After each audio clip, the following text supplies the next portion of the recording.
Introduce yourself. Hi, my name's Derek. And what type of dealership did you go to? I went to a Honda dealership. Okay, tell us about that experience. It was actually a good experience, but I'll walk you through it. So I walked into the dealership, parked in front, was greeted by the receptionist within about a minute and a half of being Okay. there.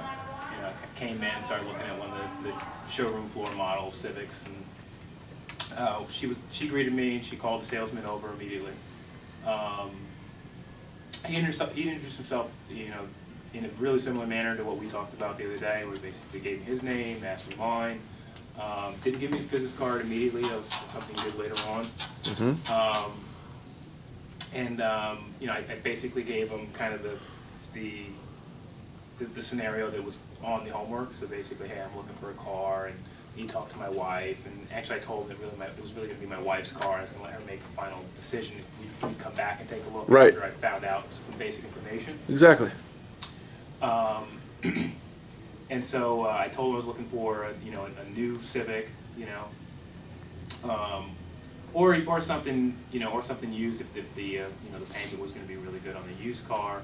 But bottom line is my wife needed to improve her driving situation. She did 95,000 miles on a 2003, and Yes. I was looking for something new. Love it.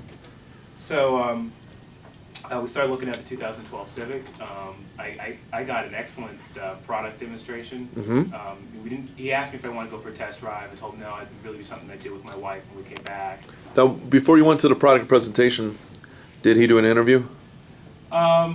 Not really. I mean, honestly, because he knew my wife was going to be buying, she was going to be buying on her credit. Right. It was going to be her purchase.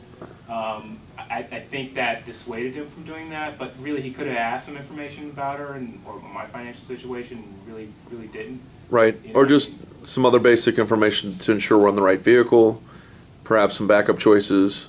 Yeah, I mean, I think I gave him some of that information. I told him that basically that I told him that we were going to be sensitive to the monthly payment. That's how my wife would buy.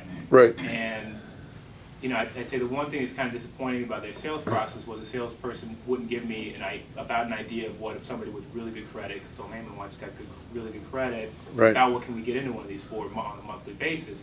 So we really have to talk to the finance manager about that. I can't talk to you about that. Right. So, with their process, that's something that really, I think they're looking to be surprised later in their process because they don't Sure. figure that out. Yep. But anyway, he gave me an overview of a lot of the features with the Civic.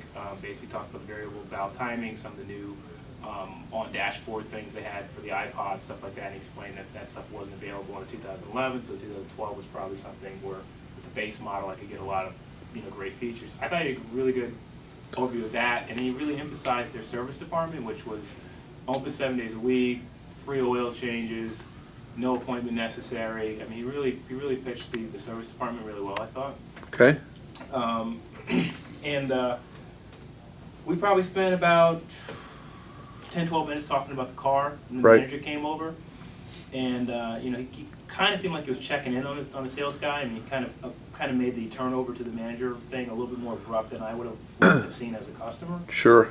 I thought he should have given the salesperson a chance to bring me over, Absolutely. but he kind of just cut in and kind of made the sales guy kind of look like he was really Wasn't a smooth didn't have transition. confidence in the salesperson. Exactly.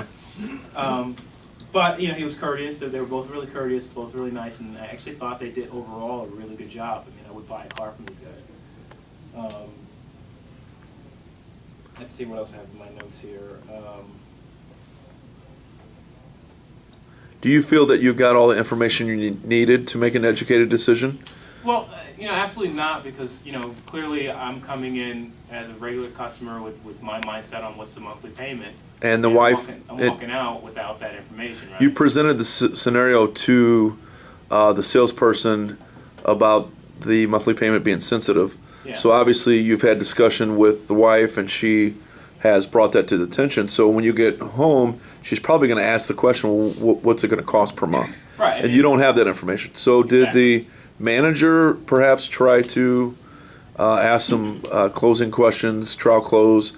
When would you be interested in taking delivery? When will the wife have some time to come out?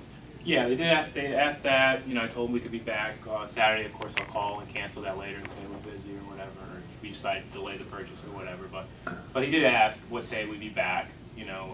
Together to kind of make a decision. And then how did it end? How did the whole process end? Ended, I got a brochure and a business card. Okay. Now, and we haven't gone over this scenario yet in training today, where it's going to present itself a lot of times where both decision makers will not be there together.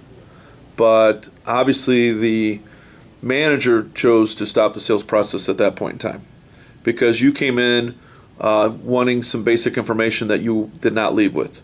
Correct. So therefore, you weren't able to go home and have an intelligent conversation with the wife. There's no way that I could have gone home and made a decision because Right. we And the price. so basically, maybe if you would have compared notes and come to the conclusion that you're somewhere around in a similar ballpark, then the next logical step perhaps would be, due to conflicting schedules and perhaps maybe, did you present a trade-in in that scenario? Did they even ask? Actually, I told them that we weren't sure if we were going to trade or not. I mean, because we figured, it's a Civic, we could get probably good private party value, so we weren't Right. sure. So it's something we were open to, but weren't sure. If we So were there's an gonna- objection they didn't overcome there. And so at the end of the day, if you compare notes and you're somewhere close, perhaps maybe introduce the trade into the scenario and help make that not be an objection, because then you don't have the hassle of selling that private party. And perhaps if you're close enough, you could have been invited to bring the vehicle to the wife, put a dealer tag on it, keep the trade here, allow us to have somebody take a look at it, and get the wife involved. Let her see it. Let her drive the car, run your everyday errands. None of that was even offered because no pricing was discussed. No. So how do you make a decision if you do not know that it's the right vehicle or the right price? We could. I mean, I would say they did a good job explaining, what features were on the vehicle. I could have intelligent conversation about that, but as far as a purchasing decision, we really couldn't have gotten it. Right.